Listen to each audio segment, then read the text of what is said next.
How to install Adobe Photoshop on Android. Hello everyone, welcome to this channel. I'm Emily and I'm here to help you out today. So without any delay, let's get started. So first of all, launch the Play Store application on your device and search for Adobe Photoshop over here. Now let's just tap on the search bar and search for Adobe Photoshop over here.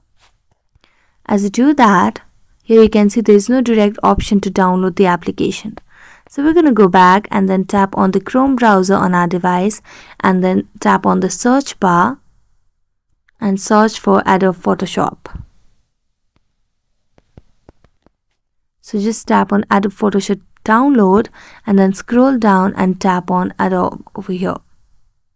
This is the official website for Adobe. So you can just tap on Start Free Trial over here.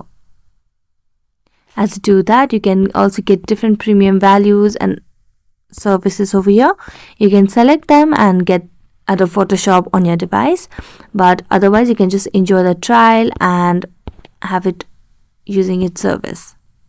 So thank you so much for watching this video. See you next time.